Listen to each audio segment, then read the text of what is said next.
ಹೀಗಾಗಿ ನಾನು ಸ್ಪಷ್ಟಪಡಿಸ್ತೇನೆ, ನಮ್ಮ ಸರ್ಕಾರ, ಅದರಲ್ಲಿ ವಿಶೇಷವಾಗಿ ನಮ್ಮ ಮುಖ್ಯಮಂತ್ರಿಗಳ ಬಗ್ಗೆ ನನಗೆ ಅತ್ಯಂತ ಅಭಿಮಾನ ಇದೆ. ಅವರು ನನಗೆ ಅಧಿಕಾರ ಕೊಡ್ತಾರೆ, ಮುಂದೆ ಕೊಡ್ತಾರೆ, ಅದರ ಬಗ್ಗೆ I am not the man. ರಾಜ್ಯದ ಹಿತದೃಷ್ಟಿಯಿಂದ ಅವರು ತೆಗೆದುಕೊಳ್ಳುವಂಥ ನಿರ್ಣಯವನ್ನು ನಾನು ಬೆಂಬಲಿಸ್ತೇನೆ. ಸಿದ್ದರಾಮಯ್ಯನವರ ವಿಚಾರದಲ್ಲಿ ನನಗೆ ಎರಡು ಮಾತಿಲ್ಲ. ಅವ್ರು ನನ್ನ ಮಂತ್ರಿ ಮಾಡಲಿ, ಬಿಡಲಿ, ಅಧಿಕಾರ ಕೊಡಲಿ, ಕೊಡಲ್ದೇ ಇರಲಿ, ಬೇಕಾದ್ರೆ ಇವತ್ತೇ ಈ ಅಧಿಕಾರ ಬಿಡೋದು ಇರ್ತೇನೆ. Because he is doing a good job. I am supporting him because he is one of the best chief minister of India.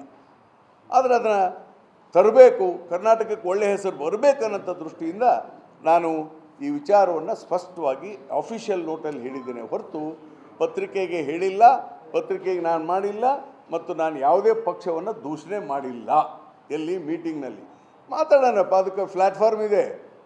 BJP ಅವರು ಏನು ತಪ್ಪು ಮಾಡಿದ್ದಾರೆ, JDS ಏನು ಮಾಡಿದ್ದಾರೆ, ಅದನ್ನು ಪಬ್ಲಿಕ್ ಮೀಟಿಂಗ್ನಲ್ಲಿ ಮಾತಾಡೋಣ. ನಮ್ಮವ್ರು ಏನು ತಪ್ಪು ಮಾಡಿದ್ದಾರೆ ಬೇಕಾದ್ರೆ ಒಳಗಲ್ ಮೀಟಿಂಗ್ನಾಗ ಹೇಳೋಣ. ಈ ವಿದಿನ್ ದ ಫೈನ್ ಅಲ್ಲಿ ಇರಲಿ, ಅಲ್ಲಲ್ಲಿ ಹೇಳಲೇಬೇಕಲ್ಲ.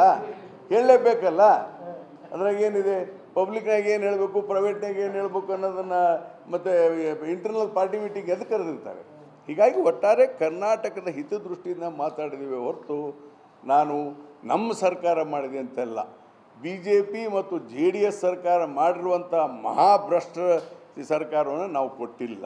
ಯಾಕಂದರೆ ಅವರೇ ಜೈಲಿಗೆ ಹೋಗಿ ಬಂದಿದ್ದಾರೆ ಭಾಳ ಜನ ಅವ್ರ ಪಾರ್ಟಿಯಲ್ಲಿ. ಹೀಗಾಗಿ ಅವರಿಂದ ಹೇಳ್ಸ್ಕೊಳ್ಳೋಂಥ ಅವಶ್ಯಕತೆ ನಮಗಿಲ್ಲ. I am very thankful to my chief minister and my government. Already ನಾವು ಪ್ರಾರಂಭ ಮಾಡಿದ್ದೇವೆ. ಇನ್ನು ಇವತ್ತೇನಿದು ಇದೆಯಲ್ಲ ಈ ಸ್ಟೇಟ್ಮೆಂಟು, ಇದರಿಂದ ಇನ್ನೂ ಒಳ್ಳೆಯ ಆಡಳಿತ ಸುಧಾರಣೆ ನಮ್ಮ ಸರ್ಕಾರ ತರ್ತದೆ ಅಂತ ಹೇಳಲಿಕ್ಕೆ ಬಯಸ್ತೇನೆ. ಭ್ರಷ್ಟಾಚಾರ ನಡೆದಿದೆ ಅಂತ ಹೇಳಿ ನೀವು ನೇರವಾಗಿ ಹೇಳೋದ್ರಿಂದ ಪರೋಕ್ಷವಾಗಿ ಹೇಳಿದ್ದಾರೆ. ಕೆಲವೊಂದು ವಿಷಯಗಳಲ್ಲಿ ಕಟ್ಟಡ ಕಟ್ತಾ ಇದ್ರು ಹಿಂದೆ ಮೊದಲು 5 ವರ್ಷಕ್ಕೆ 10 ವರ್ಷ 100 ವರ್ಷ ಬಿದ್ದೋಗ್ತಿರಲ್ಲ, ಈಗ 5 ವರ್ಷಕ್ಕೆ ಬಿದ್ದೋಗ್ತಿಲ್ಲ ಅಂತಂದ್ರೆ ನಿಮ್ಮ ಸರ್ಕಾರದ ಅವ್ರದ್ದು ಕಟ್ಟಡ ಕಟ್ಟೋದು ಅಲ್ವಾ ಕಳಪೆ ಅಂತ ಅರ್ಥ ಆಯ್ತಲ್ಲ ಸರ್? ಅಂದ್ರೆ ನಾನು ಹೇಳ್ತಾ ಇದ್ದ ಜನರಲ್ ಅಡ್ಮಿನಿಸ್ಟ್ರೇಷನ್ ಅಗ್ರೀಡ್. ಈಗಲೂ ಹೇಳ್ತೇನಲ್ಲ, ಸಾಮಾನ್ಯವಾಗಿ ಆಡಳಿತಗಳಿಂದ ಸುಧಾರಣೆ ಆಗಬೇಕು.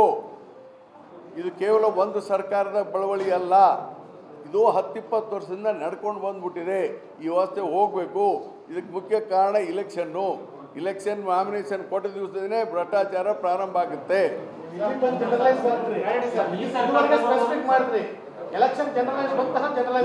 ಹಿಂದಿನ ದಿವಸ ಮಾತಾಡಿದ್ದೆ ನಾನು.